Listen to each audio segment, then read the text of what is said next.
संदेशाकडे आपण जाऊ. आणि आजचा संदेश जो तुमच्या समोर आहे आणि तो म्हणजे परमेश्वराकडून बाप्तिस्मा, परमेश्वराकडूनचा बाप्तिस्मा. तुम्ही सगळ्यांना बाप्तिस्मा माहीत आहे. मागच्या रविवारी मला खूप आनंद झाला, मी हा शब्द बाप्तिस्मा म्हटला आणि गीता जी आहे तिला त्या गोष्टीविषयी की अरे हा शब्द काय आहे, बाप्तिस्मा म्हणजे काय, आणि तिने मला ते प्रश्न विचारले आणि मला खूप बरं आनंद होतो की जेव्हा सत्य की मला हे काय आहे. आणि पण त्या दिवशी जे मी सांगितलं तो काय आपण आणि जे आपल्याला माहीत आहे तो म्हणजे पाण्याचा बाप्तिस्मा.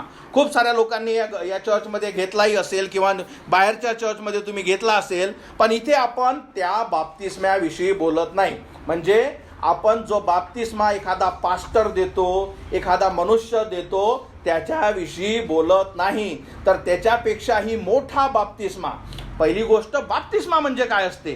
बाप्तिस्मा म्हणजे हा काय आहे, ग्रीक वर्ड आहे, त्याचा बॅप्टिझो म्हणजे काय, बुडवणे. कशातही बुडू शकतो, पण त्याचा अर्थ काय असते, बुडवणे. बॅप्टिझम म्हणजे काय किंवा बाप्तिस्मा म्हणजे बुडवणे. म्हणून इथे जो आज आपण जो आपला विषय आहे तो म्हणजे कुठल्या मनुष्याकडून नाही, किंवा जो बाप्तिस्मा तुम्ही बघितला असेल मी देत असताना किंवा त्याच्याविषयी आपण बोलत नाही. तर आजचा जो संदेश आहे की देवापासूनचा बाप्तिस्मा, आणि हा देवापासूनचा बाप्तिस्मा प्रत्येक मनुष्याला भेटणार आहे. म्हणजे तुम्ही हे स्वीकारा नाही स्वीकारा, देवापासून 2 बाप्तिस्मा आहेत जो प्रत्येक मनुष्याला तो देणार आहे. आणि हे बाप्तिस्मे काय आहे जो देव देतो हे आपण इथे बघणार आहोत. म्हणून तुमचा उत्साह, तुमची उत्कंठा इथे राहू द्या की देवापासूनचा, मनुष्यापासूनचा आम्ही ऐकला, आम्ही पाण्याचा घेतला सुद्धा किंवा आम्ही घेणार सुद्धा, पण हा देवापासूनचा काय. आणि हेही आहे का हा भेटणारच. 2 आहेत आणि दोघांपैकी ज्याने जो पहिला मुकला त्याला दुसरा आहेतच. आणि म्हणून हा संदेश आहे आणि म्हणून माझी इच्छा आहे की याच्याकडे लक्ष द्या का देवापासूनचा बाप्तिस्मा काय. तर आपण देवाच्या वचनातून आपण बघू मत्तय 3:1 आणि इथे आजची हे जे संदेश जो आहे, तर या जगाच्या सुरुवातीपासून देवाने संदेश ते पाठवले या जगात की देवाचा पुत्र किंवा तारणारा किंवा मसीहा हा येणार आहे जो मनुष्याला वाचवणार आहे. हे सुवार्ता आधीपासून देवाने काय केली. असं नाही झालं की अरे तो झाला आम्हाला माहीतच नव्हतं. तर जुना करार बायबल हा सदैव या गोष्टीविषयीचं भाकीत किंवा प्रोफेसी सांगतो. कशाविषयी का देवाचा पुत्र देव पाठवणार आहे. फक्त एवढंच नाही तर देवाने हे सुद्धा लिहिलं की आता जसे दिवस खूप जवळ येईल तर आता एक बाप्तिस्मा म्हणजे पाण्याचा बाप्तिस्मा देणारा एक व्यक्ती योहान नावाचा येणार आणि तो देवाच्या पुढं येणार. आणि जेव्हा तो ही गोष्ट करणार तेव्हा समजून घ्या की आता देव तुमच्यामध्ये आला आहे आणि तुमच्या संग बोलणार आहे आणि त्याचं कार्य चालू करणार आहे. तर हे सगळं भाकीत ऑलरेडी झालं. आता हा जो बाप्तिस्मा देणारा योहान हा देवाच्या आधी देवाने पाठवला आणि हा काय बोलतो हे आपण बघू. तर 3रं वचन मत्तय 3:1 बाप्तिस्मा करणारा योहान. तर हा बाप्तिस्मा आता हा योहान देत आहे म्हणजे हा पाण्याचा देत आहे. एक चित्र जे आहे तुमच्या समोर हे तुम्हाला दिसत सुद्धा आहे. तर बाप्तिस्मा करणारा योहान त्या दिवसात यहुद्या प्रांतात अरण्यात येऊन अशी घोषणा करू लागला. कारण तो घोषणा करू लागला की काय करू लागला की 2रं वचन पश्चाताप करा कारण स्वर्गाचे राज्य जवळ आले आहे. म्हणजे हा काय करत आहे, देवाचं राज्य, स्वर्गाचे राज्य म्हणजे काय की देव येणार आहे, पश्चाताप करा असे त्याने सुवार्ता देणं चालू केलं. आता यातले सगळे मुद्दे समजून घ्या. पश्चाताप करा याचा अर्थ काय असतो. पश्चाताप करणे म्हणजे रडणे नसते. पश्चाताप करणे म्हणजे का तुम्हाला खरंच समजते की मी चुकली आहे. आणि पश्चाताप म्हणजे काय, जेव्हा तुम्हाला खरा पश्चाताप झाला याचा अर्थ तुम्ही ती गोष्ट आता करत ना. ज्या गोष्टीची तुम्हाला समजलं की मी चुकली, जे मला समजलं का हे पाप माझ्याकडून झालं, आणि जेव्हा त्या गोष्टीची तुम्ही पश्चाताप करता याचा अर्थ काय का आता तुम्ही त्या गोष्टीकडे पासून वळता. म्हणून इथे काय योहान काय सांगत आहे की पश्चाताप करा कारण स्वर्गाचे राज्य जवळ आले आहे. आणि म्हणून हे खूप महत्त्वाचं आहे की आपला पश्चाताप म्हणजे काय असतं. जेव्हा ज्या मनुष्याला कळतं की मी आयुष्यभर जे शिकत होती, आयुष्यभर जे मला सांगितलं झालं होतं, या सगळ्या गोष्टीमुळे अनंताचं जीवन मला भेटणार नाही, मी चुकली.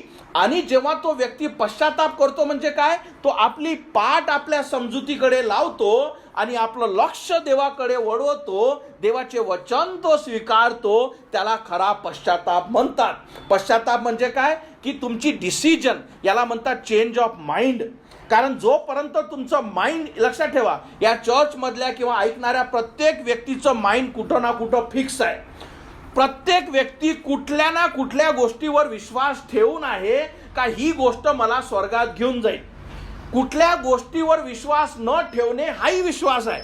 समजलं का. जसं आम्हाला काहीच माहित नाही काय असते, तोही तुमचा काहीच माहित नाही याच्यावर विश्वास आहे. समजलं. किंवा एखाद्याचं काय नाही, मला माहित आहे की ही गोष्ट मला कदाचित वाचवेल, म्हणून अशा सगळ्या गोष्टीवर तुम्ही जेव्हा वळता आणि देवाकडे तुम्ही वळता, त्याला खरा पश्चाताप म्हणतात. म्हणून काय होतं, चेंज ऑफ माइंड म्हणजे काय की जेव्हा तुमचं मन बदलतं तेव्हा तुमचं जीवन सुद्धा बदलतं.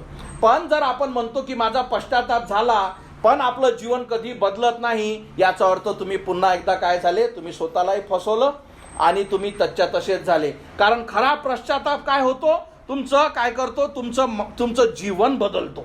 तुम्हाला समजतं की हो मी बदलली का, कारण मला आता सत्य सापडलं. आणि म्हणून इथे योहान काय करत आहे, म्हणतो पश्चाताप करा कारण स्वर्गाचे राज्य जवळ आहे. तिसरं वचन, कारण यशाया संदेष्टाद्वारे त्याच्याविषयी असे सांगितले होते की अरण्यात घोषणा करण्याची वाणी झाली, परमेश्वराचा मार्ग तयार करा, त्याच्या वाटा सरळ करा. म्हणजे हा योहानाविषयी भाकीत करण्यात आलं होतं का हा जेव्हा राहील का आता देवाचे दिवस जवळ आहे, आता तो येणारच आहे, याच्याविषयी तुम्ही काळजी घ्या. आणि चौथं वचन म्हणतं मत्तय 3:4, या योहानाचे वस्त्र म्हणजे त्याचे जे वस्त्र होते ते उंटाच्या केसाचे होते, त्याच्या कमरेस कातड्याचा कमरबंद होता आणि त्याचा जो आहार होता म्हणजे त्याचं जेवण जे होतं ते टोळ व रानमध होतं. 5वं वचन सांगतं, तेव्हा यरुशलेम शहर म्हणजे त्या शहराच्या जवळ जे यादेन नदी होती, सर्व यहुद्या प्रांतात व यादेन नदीच्या आसपासचा संपूर्ण प्रदेश त्याच्याकडे आला. कारण याने पश्चाताप करण्यासाठी काय केलं, लोकांकडे संदेश दिला. म्हणून सगळे लोक की काय चालू आहे बा इथं, हा व्यक्ती काय करत आहे. आणि पुढे आपण बघतो त्याने काय केलं. आता 6वं वचन, ते आपापली पापे पदरी घेत असता. म्हणजे एखादा व्यक्ती त्या पूर्ण क्राऊडमध्ये येतो आणि म्हणतो की हो मला समजतं की मी पापी आहे, मला समजतं की माझ्याकडून चूक झाल्या आहे, आणि त्याला समजतं का देवाचं येणं आहे, माझ्यासमोर न्याय आहे, देव माझा न्याय घेईल, मी पश्चाताप करतो. आणि ते झाल्यावर तो काय करायचा, त्यांना त्याच्या हाताने यादेन नदीत बाप्तिस्मा देण्यात आला. म्हणजे योहान काय करायचा, तुमच्या डोळ्यासमोर एक चित्र ठेवा. समजा योहान माझ्यासारखा उभा आहे, तुम्ही सगळे लोक तिथे काय करत आहात, उभे आहात, आणि मी तुम्हाला सांगत आहे अरे पश्चाताप करा, आपण सगळे पापी आहो, देवाचं राज्य जवळ आहे, अरे त्याचं येणं जवळच आहे, कारण मला पाठवलंच यासाठी, कारण देव येणार आहे, तुम्ही आताच, कारण पुढं वेळ भेटणार नाही. आणि तुमच्यातला एखादा उभा राहतो, हो मला गरज आहे की नाही. तुम्ही हे बघत ना की नाही माझ्या बाजूजीला काय वाटेल, हे तर नाही उठत, हे तर नाही करत. तुम्ही या सगळ्या गोष्टी न करता मला देवाची गरज आहे, आणि जो व्यक्ती पुढे येतो आणि येऊन का बरं ये तू आला आणि पाण्यात तुला बाप्तिस्मा देतो. ठीक आहे. आता हे गोष्ट लक्षात ठेवा की इथं बाप्तिस्मा म्हणजे काय, बुडवणे. आणि जसं मी तुम्हाला सांगितलं की जर हेच आजचा प्रसंग असला तर हे खूप मोठी गोष्ट आहे का स्वतःला कबूल करणे मी पापी आहे. कारण आहे प्रत्येक व्यक्ती, पण हे कबूली करणे, कारण देवाचं वचन काय सांगतं का जर तुम्ही मनुष्यासमोर मला कबूल करणार नाही तर स्वर्गात मी माझ्या पित्यासमोर सुद्धा तुमचा नकार करेल. आज आपण काय बघतो, नाही बाबा मी थोडी पापी आहे, लोक काय म्हणतील मला, हो की नाही. आपण मनुष्यासाठी जगतो, पण देव म्हणतो का जर तुम्ही मनुष्यासमोर मला स्वीकारणार ना तर मी देवासमोर सुद्धा तुम्हाला स्वीकारणार नाही, मी तुमचा नकार करेल. पण जेव्हा तुम्ही इथे पृथ्वीवर मला स्वीकारता तेव्हा स्वर्गातील पित्यासमोर सुद्धा मी तुम्हाला स्वीकारेल. आणि म्हणून लोकांनी काय केलं, ज्यांना स्वीकारलं त्याने काय केलं, योहानाने, बरं तू स्वीकारलं, चल ये, या पाण्यातून तुला बाप्तिस्मा देतो. आणि त्याने ह्या गोष्टी चालू केल्या. आणि पुढे 7वं वचन, परंतु परुषी व सदुकी, म्हणजे हे काही विशिष्ट लोक होते, अनेक लोकांस आपणाकडे बाप्तिस्मासाठी येताना पाहून तो त्यांना म्हणाला. आता काही असे लोक त्या गर्दीत, हे सदैव असतं, ज्यांना असं वाटतं हे मूर्खता आहे, कायचं हे चर्च आहे, काय हे करत आहे, कायची याची गरज आहे, असे हे सगळे लोक सदैव क्राऊडमध्ये असतात आणि तिथंही होते. आणि त्यांना पाहून या योहानाने काय म्हटलं, अहो विषारी सापांच्या पिल्ल्यांनो, येणाऱ्या क्रोधापासून पळावयास तुम्हास कोण सावध करेल. असा जो ही व्यक्ती जो देवाचे वचन याला तो सिरियस घेत नाही, असा जो ही व्यक्ती ज्याला असं वाटतं की मला या गोष्टीची गरज नाही, असा जो व्यक्ती जो आपलं मन कठोर करतो, त्याला योहाना बाप्तिस्मा म्हणतो, अहो विषारी सापांच्या पिल्लांनो, येणाऱ्या क्रोधापासून पळावयास तुम्ही कोण सावध करेल. आणि 8वं वचन म्हणतो का, तर तापाला शोभेल असे योग्य ते फळ द्या. याचा अर्थ काय होतो की खरंच तुम्हाला वाटतं का मी पापी आहे आणि देवाने मला वाचवलं पाहिजे, त्या पश्चातापाला योग्य तुम्ही फळ द्या. म्हणजे ते दिसू द्या त्या मनुष्याविषयी. जो मनुष्य आतून बदलला त्याचं समोरील बाहेरील बाह्य सगळ्या गोष्टी बदलतात. त्याचे डोळे बदलतात, त्याचं बघणं बदलतं, त्याचं वागणं बदलतं, त्याचं बोलणं बदलतं, सगळ्या गोष्टी बदलतात. म्हणून हा काय म्हणत आहे की पश्चातापाला शोभेल असे योग्य ते फळ द्या. मी तुम्हाला सांगतो, जो व्यक्ती ज्याने खरंच ख्रिस्ताचा स्वीकार केला, ज्याने खरंच ख्रिस्ताला हाक मारली आणि त्याचा आत्मा वाचवला, त्या व्यक्तीमध्ये तुम्हाला ते फळं दिसतात. तुम्हाला दिसतं की याला देवाच्या वचनाची भूक आहे, तुम्हाला त्याला दिसतं की हा प्रार्थनेशिवाय जगत नाही, तुम्हाला दिसतं की हा आपलं जीवन सुधारण्याच्या प्रयत्नात आहे. कारण हा दिवा देवाने लावलेला आहे, त्याच्यापासून कधीच अंधार नाही, त्याच्यातून उजीळ पडेलच. म्हणून हा काय म्हणत आहे की अरे तुम्ही जेव्हा म्हणता की खरंच देवाने मला वाचवलं, त्याच्या योग्य तुम्ही फळं द्या, कारण तुमचं जीवन त्याच्या लायक असलंच पाहिजे.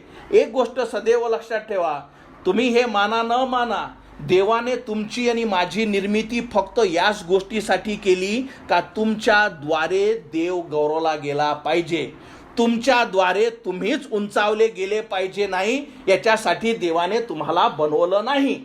आणि हे कार्य जेव्हा तुमच्या जीवनातून होत नाही, तुम्ही काय करता, तुम्ही देवाच्या आज्ञेला चुकत आहात. आणि म्हणून तो म्हणतो की पश्चातापाला शोभेल असे योग्य फळ द्या. आणि हे लोक काय म्हणत होते की नाही आम्ही चांगले आहो, आम्हाला काय गरज आहे. आणि त्याने काय उत्तर दिलं, 9वं वचन, आणि अब्राहम तर आमचा पिता आहे असे आपसात म्हणण्याचा विचार आपल्या मनात करू नका, कारण मी तुम्हाला सांगतो, देव या दगडापासून अब्राहमासाठी मुले निर्माण करण्यास समर्थ आहे. म्हणून मी तुम्हाला एक सदैव सांगत असतो की देवाला मनुष्याची गरज नाही. हे जर पूर्ण जनरेशन देवाला काढून घ्यायची असेल आणि नवीन लोक बनवायची असेल, तर तो दगडातून नवीन मनुष्य, तुम्हाला मातीतून बनवलं, तो दगडातून नवीन एक पिढी आणेल, ज्याच्यामुळे देव गौरवल्या जाईल. पण देव तुम्हाला संधी देता की तुमची इच्छा काय आहे. आणि सगळ्यात मोठं एक जे वचन आहे, जे माझी इच्छा आहे का तुम्ही वाचा आणि हे समजत सुद्धा, मत्तय 3:10 काय म्हणतं.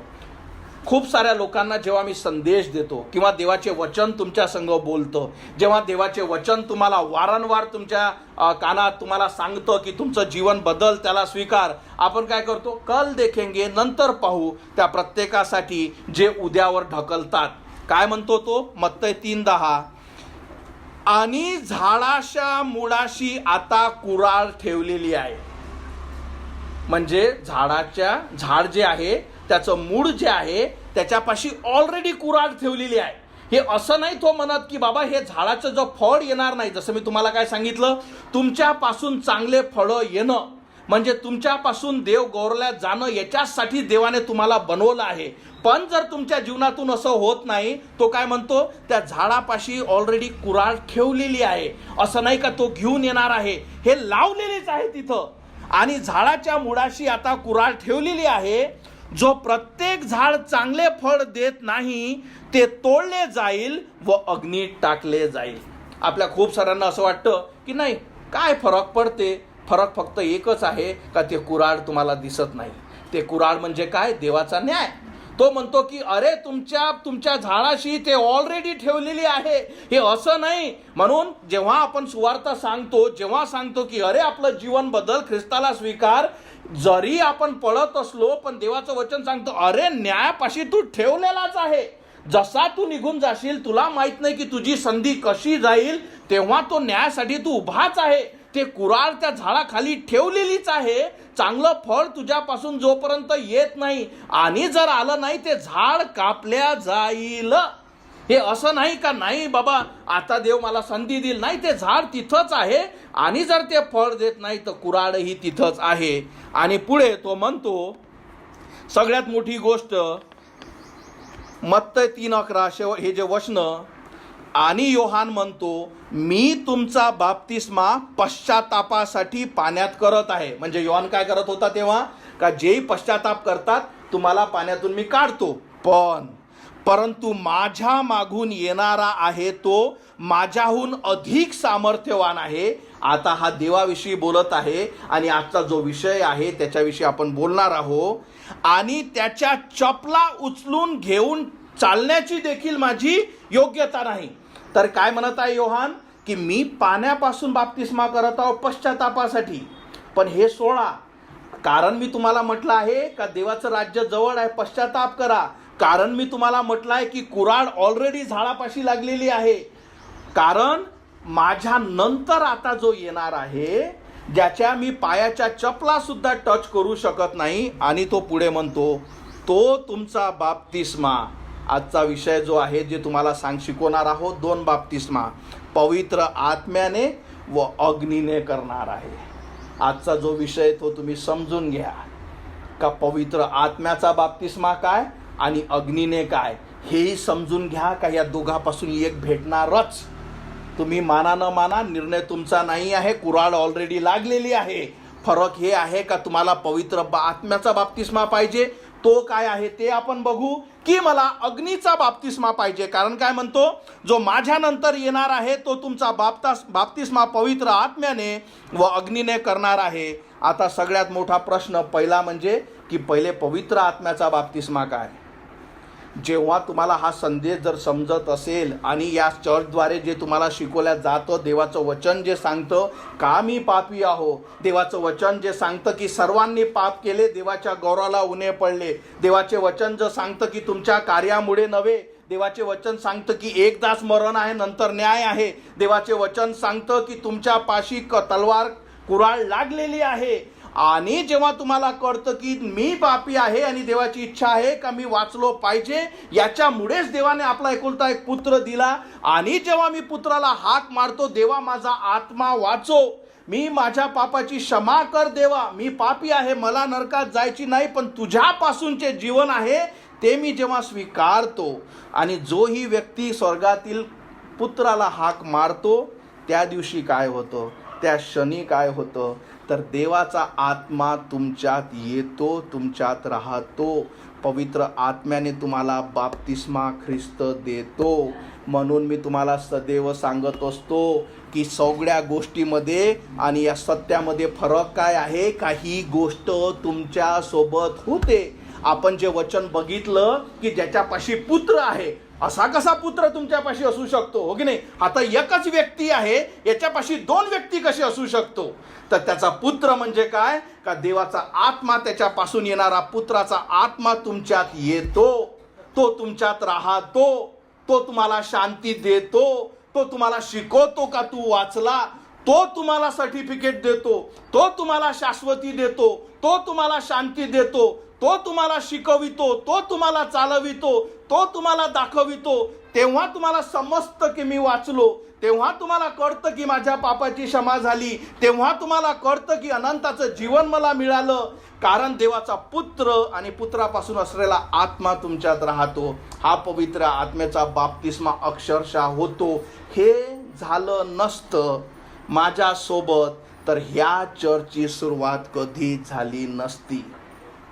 कारण ही गोष्ट अक्षरशः होते, जे मी तुम्हाला सदैव सांगत असतो की फरक काय आहे बाकी सगळ्या गोष्टीत आणि सत्यामध्ये, काही रिअल घडतं. प्रश्न तुमचा आहे का तुम्हाला भावनिक जगायचं आहे, का तुम्हाला जे खरंच देवापासूनचं जे आहे ते स्वीकारायचं आहे. दुसरी एक गोष्ट, ज्याला सत्य माहीत नाही, हे लोक काय करतात बाकीच्या चर्चेसमध्ये, याच्याविषयी मी तुम्हाला सावध करतो. तुम्ही पवित्र आत्मा मागत ना का देवा मला पवित्र आत्मा दे. कारण जेव्हा तुम्ही स्वतः मागाल, सैतानाला समजतं का याला समजत नाही आणि तुम्हाला दुसरा आत्मा दिला जातो, त्याच्यात तुम्ही फसता. बायबलमध्ये कधीच म्हटलेलं नाही का तुम्ही मागा, देव तुम्हाला देईल, पण कधी, जेव्हा तुम्ही त्याला स्वीकाराल, जेव्हा तुम्हाला कळेल का देवाच्या पुत्रामध्ये अनंताचं जीवन आहे. मी मरेल, अनंताच्या नरकात जाईल, मला बदलायचं आहे, माझं जीवन बदलायचं आहे, मला ख्रिस्ताची गरज आहे. तो देवाचा पुत्र तुम्हाला पवित्र आत्म्यातून बाप्तिस्मा देईल. हे अक्षरशः तुमच्या संग घडेल. आणि ज्या व्यक्तीपाशी तो बाप्तिस्मा, त्याला सॅल्वेशन म्हणतात. म्हणून तारण भावना नाही, तारण म्हणजे मी रडली हे नाही, तारण म्हणजे मला समजलं, मी वाचली. कसं समजलं? काय केलं तू? काय केलं तू? तो खुर्चीवरच बसली होती. नाही, मी हाक मारली त्या स्वर्गातील देवाला, का देवा मला वाचव. आणि त्याने ती प्रार्थना ऐकली. स्वर्गातून अक्षरशः पवित्र आत्मा येऊन तुमच्यात राहतो. तो तुम्हाला चालवितो, तो तुम्हाला सील करतो. देवाचं वचन काही आपण वाचू. काय म्हणतो? इफिसकरास पत्र 1:13, ख्रिस्ताद्वारे तुम्ही सध्या खऱ्या वचनाची, म्हणजे कारण सत्य स्वीकारणं आणि तुमच्या तारणाची सुवार्ता ऐकली. तुमच्या तारणाची पहिले सुवार्ता ऐकणे. पहिलं काय आहे? ऐकणे, हे उघडणे. काय आहे माझ्या तारणाची सुवार्ता? माझ्या तारणाची सुवार्ता हे आहे का मी पापी आहे, मी मरेल. माझ्या तारणाची सुवार्ता हे आहे की माझ्या पापाची शिक्षा अनंतकाळचं मरण आहे. तुमच्या तारणाची सुवार्ता हे आहे का पण देवाने तुमच्यावर प्रीती केली, देवाने तुमच्या पापाची शिक्षा स्वतःवर घेतली, देवाचा पुत्र तुमच्यासाठी मारण्यात आला, गाळण्यात आला, तिसऱ्या दिवशी मरणातून उठला. ही सुवार्ता तुमच्या तारणाची जेव्हा तुम्ही कानाने ऐकाल नंतर आणि त्यावर विश्वास ठेवाल. कारण फक्त ऐकलं हे तर आम्ही ऐकत आहोत लहानपणापासून, नाही, त्यावर विश्वास ठेवाल. विश्वास ठेवणे म्हणजे काय की हो मला पाहिजे. आणि मग तेव्हा काय होईल? तेव्हा पवित्र आत्म्याचा अभिवचनाचा तुमच्यावर शिक्का मारण्यात आलेला आहे. त्याच दिवशी तुम्ही वाचवल्या जाता. म्हणून तारण हे असं नाही का मी तर 10 वर्ष होती, कधी भेटीन पास्टर. तू 10 वर्षही मूर्खपणा काढला. एकदा त्याला त्या 10 वर्षात हाक मारायला पाहिजे होतं, येशू माझा आत्मा वाचव. त्याच समय तुला कळेल मी वाचली. जसं शारीरिक जन्म एकदा होतो, तुमच्या आई वडिलांनी तुम्हाला शारीरिक जन्म दिला, जसंच तुम्ही ख्रिस्ताला जेव्हा हाक मारता, हे अक्षरशः तुमच्या संग होतो. तो नवीन व्यक्ती निर्माण करतो.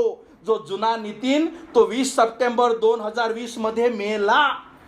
नवीन जो ख्रिस्ताच्या प्रतिमेतला तो देव तुमच्यात निर्माण करतो. नवीन व्यक्ती तुमच्यामध्ये येतो. म्हणून तुम्ही जच्या तसे कधी स्वर्गात जाऊ शकत ना. हे विसरून जा. तुम्ही किती काही कार्य करण्याचा प्रयत्न करा, किती काही स्वतःला सुधारण्याचा प्रयत्न करा, हा जुना व्यक्ती शरीराने जन्मलेला, आदामापासून आलेला, स्वतः स्वर्गात जाऊ शकत नाही. पण जेव्हा तुम्ही ख्रिस्ताला हाक मारता, देवा माझा आत्मा वाचव, मी तुला माझा देव, माझा तारणारा स्वीकारते, माझ्या पापाची क्षमा कर, तो तुम्हाला काय करतो? पवित्र आत्म्याचा बाप्तिस्मा देतो. समजलं? हा देवापासून येतं. म्हणून हे वेगळं आहे. म्हणून आज काय लोक ख्रिस्ती जीवन चर्च करत आहे, पण त्यांना समजतच नाही का हे असं काही होत असेल, असं काही खरंच असेल. अरे देवाचं वचन सांगतं. तुमच्यापाशी 2 साक्ष आहे. एक पहिली साक्ष की देवाने हे म्हटलेलं आहे. कारण योहानाने काय म्हटलं की जो माझ्यानंतर येणारा आहे, ज्याची मी पायाची काय करत आहे, त्याच्या चपलाही मी टच करू शकत नाही, तो तुमचा बाप्तिस्मा पवित्र आत्म्याने. एक तर तुम्ही काय करत आहात, याच्यावर विश्वासच ना ठेवत, काही असं काही होते आहे की नाही. आणि देवाचं वचन काय सांगतं, जर तुम्ही विश्वास ठेवला नाही तर तुम्ही ऑलरेडी शिक्षेसाठी तुम्ही योग्यता आहे तुम्हाला ऑलरेडी, कारण तुम्ही देवाच्या पुत्रावर का असं काही तो करत असेल. दुसरी गोष्ट, पहिले तुम्हाला देवाची वचनाची साक्ष आहे. याच्यापेक्षा मोठी गोष्ट की अरे तुमच्यात एक आहे, अरे हे घडलं रे, अरे हे जे वचन सांगतं ना हे माझ्या संग झालं, अरे मला वाचवलं देवाने, मला पवित्र आत्मा, हे कष्टशा घडलं, माझं जीवन बदललं, जुना मनुष्य मेला, नवीन मनुष्य झाला, तो देवाच्या वचनात चालतो, अरे हे सगळं बदललं, हे सगळं होते. तुला वाटत असेल माझा विश्वास नाही, कारण ते मी टाकू शकत नाही. मी तो उड्या मारू शकतो, ओरडून ओरडून सांगू शकतो, घोड्याला पाण्यापाशी नेऊन जाऊ शकतो, पण प्या लागेल तुम्हालाच की असं काही होते. हा विश्वास कोणीच टाकू शकत नाही, तुमचा तुम्हाला घेणं आहे. पण जेव्हा तो व्यक्ती म्हणतो ना की हो येशू माझा आत्मा वाचव, मी तुला माझा देव, माझा तारणारा स्वीकारतो, तारण कृपेने आहे, ही तुझी कृपा आहे, माझी लायकी नाही, देवा माझा आत्मा वाचव, माझ्या पापाची क्षमा कर, मी विश्वास ठेवतो देवा की तू माझ्या वैयक्तिक पापासाठी, तुम्ही जगिक पासून जेव्हा स्वतःवर येणार ना का हो माझ्यासाठी, माझ्यासारख्या व्यक्तीसाठी, जे मी तुम्हाला सांगितलं की करोडो लोकांमधून देवा तू मला वाचवलं माझ्यासाठी, जोपर्यंत तुम्ही वैयक्तिक स्वतःच्या आत्म्यासाठी ताणले जाणार ना आणि त्याला मागणार ना, आणि जेव्हा तुम्ही त्याला हाक माराल त्या क्षणी तुम्हाला तो वाचवेल, तुम्हाला समजेल मी वाचली. कसं समजलं, कारण देवाचा आत्मा तुमच्यात. बाहेरील एक अशी गोष्ट. दुसरी गोष्ट, देवाचा आत्मा म्हणजे ही एक व्यक्ती आहे, आत्मिक व्यक्ती आहे. हे असा एक प्रेझेन्स किंवा अशी फिलिंग्स नाही, समजलं. एखादा व्यक्ती तुमच्यामध्ये येणं, आध्यात्मिक व्यक्ती तुमच्यामध्ये वाचणं, ही गोष्ट आपण म्हणतो की माझ्यात झाली पण मला काही बदल तर वाटत नाही, म्हणजे तुम्ही फसले, कारण ख्रिस्त बदलणार आहे. आणि म्हणून जोपर्यंत हे होत नाही, म्हणून काय सांगितलं, देव काय करतो, जो व्यक्ती त्याला हाक मारतो, पहिले आपण बघितलं काय, तो तुमचा बाप्तिस्मा पवित्र आत्म्याने करेल, ज्याच्याविषयी तुम्ही आज ऐकलं का हे सत्य घडतं. आणि म्हणून मागच्या आठवड्यात मी तुम्हाला सांगितलं नाही का, जेव्हा एखादा व्यक्ती ख्रिस्ताला स्वीकारतो, त्या या जगातला कुठेही असू द्या, कारण ते देवाची मुलं होतात, आता तो कधीही कनेक्ट होतो, ते समजतं का हा देवाचा आहे. का, कारण एकाच आत्म्याने तो व्यक्तीही वाचवल्या जातो, एकाच आत्म्याने हाही व्यक्ती तारल्या जातो. आता ते आत्मे कनेक्ट करतात. जसे शारीरिक भाऊ आहे की नाही, एखाद्या वेळेस अरे हा माझा भाऊ आहे, हा माझी बहीण आहे, का, कारण ते एका मात्या पित्यापासून आले. तसेच जेव्हा ख्रिस्ताचा आत्मा तुमच्यावर येतो आणि देव तुम्हाला पवित्र आत्म्याने बाप्तिस्मा देतो, आता काय होतो, रिलेट होतो, कारण तुम्ही देवाचे मुलं झाले, आपसात तुम्ही काय होता, ख्रिस्तामध्ये भाऊ बहीण. आणि हे खूप महत्त्वाचं आहे. आणि म्हणून मागच्या आठवड्यात मी तुम्हाला सांगितलं की हे जेव्हा घडतं त्या समोरच्या व्यक्तीला समजतं की कनेक्शन, कारण हे नाही की आपण चांगले आहो, हे का आपल्याला समजतं की हो हा सेम आत्मा याला दिलेला आहे, हा सेम आत्मा माझ्याजवळ आहे. पण जेव्हा असं होत नाही, आतापर्यंत तुम्ही पवित्र आत्म्याविषयी ऐकलं, दुसरं जो वचन आहे तो वचन काय सांगतं की पुढे आपण बघू की शेवटचं वचन तो काय म्हणतो की व अग्नीने करणार आहे. पण जोही व्यक्ती हे स्वीकारत नाही, जोही व्यक्ती या गोष्टीवर विश्वास ठेवत नाही, योहान 3:18 म्हणतो, जो त्याच्यावर विश्वास ठेवतो त्याचा न्याय होणार नाही, पण जो विश्वास ठेवत नाही त्याचा न्याय झालेच आहे. म्हणजे ते झालाच आहे, कुराळ ठेवलेलीच आहे. का, कारण तुला इतक्यादा संधी दिली, तू कधीच विश्वास ठेवला नाही, कारण त्याने देवाच्या एकुलत्या एका पुत्राच्या नावावर विश्वास ठेवला नाही. मला असं कधीच वाटलं नाही, मी ऐकलं सगळं आणि मला कधीच या गोष्टीवर विश्वास ठेवला नाही. त्या व्यक्तीला काय केलं जाईल, पुढचं वचन काय सांगतं, अग्नीने बाप्तिस्मा दिला जाईल. त्याचा अर्थ का, बाप्तिस्मा म्हणजे काय सांगितलं तुम्हाला, बुडवणे.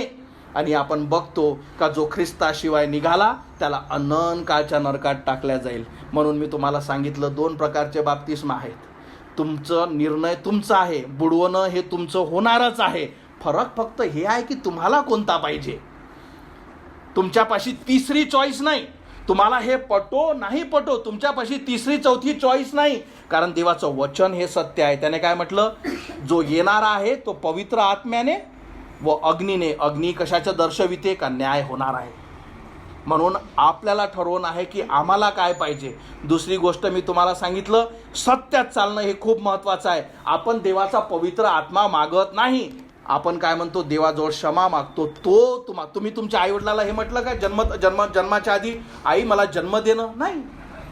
त्यांनी तुम्हाला जन्म दिला, त्यांनी सगळ्या गोष्टी घडवल्या, त्यांनी तुम्हाला वाढवलं. तसंच जेव्हा ख्रिस्ताला तुम्ही हाक मारता, त्याला आपला तारणारा स्वीकारतो, तो तुम्हाला पवित्र आत्म्याचा नवीन जन्म देतो. त्याच्यामधून तुमचा नवीन जन्म होतो आणि हा व्यक्ती स्वर्गासाठी निवडला जातो. पण जेव्हा असं काही होत नाही तर त्याला काय, तो व्यक्ती काय, अग्नीने, म्हणजे काय, त्याला अग्नीसाठी म्हणजे अनंत काळच्या नरकासाठी ठेवल्या जातं. आणि बाप्तिस्मा म्हणजे काय, बुडवणे. जर तू पवित्र आत्म्याने बुडवला गेला नाही तर तू अग्नीने बुडवल्या जाईल. हे दोन पर्याय देवाने या एजसाठी दिले आहे. आजचं वचन, आजचा संदेश, जसं मी तुम्हाला सांगितलं, मला ठाऊक नाही, पण देवाचा पुत्र तुमच्याजवळ असणे, ते कसं तुम्हाला कळेल की माझ्याजवळ आहे का नाही? तुम्हाला शाश्वती असेल, हो देवाचा आत्मा माझ्याजवळ आहे, देवाने मला वाचवलं, एक दिवस होता मी त्याला हाक मारली, देवाने माझा आत्मा वाचवला. ही जर गोष्ट तुमच्या संग घडली नाही, म्हणून मी तुम्हाला सांगितलं की बाप्तिस्मा होणारच आहे. पण तुम्ही कुठला घेता, जो विश्वासाने तुम्ही घ्याल तो पवित्र आत्म्याचा राहील, जर तुम्ही नकारून जो घ्याल तो अग्नीचा राहील. कारण ह्याच दोन गोष्टी देवाने आपल्यापाशी ठेवलेल्या आहेत. आणि मी आशा करतो की तुम्ही ख्रिस्ताला हाक माराल की देवा माझा आत्मा वाचव, माझ्या पापाची क्षमा कर, तो तुम्हाला वाचवेल. आणि या खोलीत काही लोक आहेत माझ्याशिवाय ज्यांच्या संग हे घडलेलं आहे. त्यांना माहीत आहे की देवाने मला वाचवलं, माझी क्षमा केली. का? कारण जो आत्मा मला दिला आहे तो त्यांनाही चालवतो, तो शिकवतो. आपण प्रार्थना करू, आपल्या मानाखाली घालू, आपले डोळे बंद करू. मला ठाऊक नाही की तुमचं जीवन काय आहे. जर तुम्ही आजही प्रयत्न करत असाल तर तुम्ही आपल्या कार्यावर विश्वास ठेवून बसले आहात. पण जर तुमचे कार्य तुम्हाला वाटतं की आणि हेच असलंच पाहिजे का, नाही हे अफळ आहेत, याच्यामुळे नव्हे, तर आज जे देवाचं वचन, जे देवाने मला प्रगट केलं, मला दाखविलं, मला शिकवलं की तारण हे कृपेने विश्वासाद्वारे आहे. पण केव्हा? जेव्हा मला मी कळतं की मी पापी आहे, मी मरेल, अनंताच्या नरकात जाईल.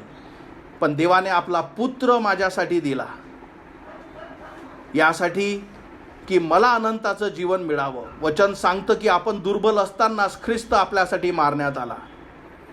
आणि ज्या समयी तुम्ही हे सुवार्ता ऐकता की येशू ख्रिस्त माझ्या पापासाठी मारण्यात आला, गाळण्यात आला, तिसऱ्या दिवशी मरणातून उठला, जेव्हा तुम्ही हे सुवार्ता ऐकता आणि त्याच्यावर विश्वास ठेवता, कारण फक्त ऐकणारे नव्हे तर विश्वास ठेवणं म्हणजे काय, तर हो ख्रिस्ता, मी विश्वास ठेवते तू माझ्यासारख्यासाठी मारण्यात आला की मला अनंताचं जीवन मिळावं, माझ्या पापाची शिक्षा तू घेतली की ज्याच्यामुळे मला स्वर्गात जागा मिळावी. होय प्रभू, माझी क्षमा कर. तुझे वचन सांगतं की जोही सुवार्तेवर विश्वास ठेवेल, जे वचन सांगतं की जोही विश्वासाने हाक मारेल तो वाचवला जाईल. येशू, माझा आत्मा वाचव. मी तुला माझा देव, माझा तारणारा स्वीकारते. मी आजपर्यंत अंधारात होती, मी आजपर्यंत कधीच विश्वास ठेवू शकले नाही. पण होय परमेश्वरा, मी प्रार्थना करते, माझा आत्मा वाचव, माझ्या पापाची क्षमा कर, माझ्या हृदयात ये. जे आजचं वचन जे मी ऐकलं आहे ते माझ्या संग होऊ दे, मला शांती तू दे, मला कळू दे की मी वाचले. होय प्रभू, मला सांभाळ माझ्या राजा. जर तुम्हाला आपल्या तारणाविषयी, आपल्या अनंताच्या जीवनाविषयी जराही शंका असेल, तुम्हाला खात्री नाही, तर आजचा संदेश तुमच्यासाठी आहे.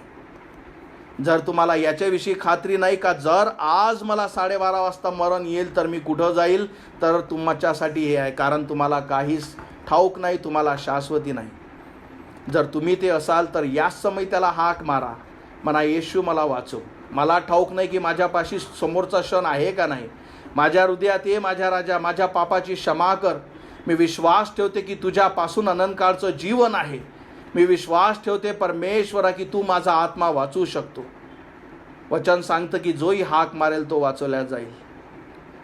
कारण देवाचं वचनच हे तुमच्यासाठी दिलं आहे की तुम्हाला कळेल की मी वाचली, तुम्हाला कळेल माझ्या पापाची क्षमा झाली. आणि त्यातले तुम्ही असाल तर ही संधी जाऊ देऊ नका. आणि जर तुमच्यापाशी खात्री असेल तर त्या देवाला धन्यवाद द्या की देवाने मला वाचवलं आहे, माझ्यापाशी ते शांती आहे, देवाचा आत्मा माझ्याजवळ आहे, पवित्र जीवन मी जगत आहे, तो मला चालवत आहे. आणि माझं जीवन बदलण्याची गरज आहे. त्याला धन्यवाद द्या, त्याला सहाय्य मागा. कारण अनेकांना हे दिसू शकलं नाही, अनेकांना हे समजू शकलं नाही. पण जसं आपण बघितलं, करोडो लोकांमधून देव एकाकडे नजर बघतो आणि त्याला वाचवतो. आणि त्यातले जर तुम्ही असाल, देवाला धन्यवाद द्या.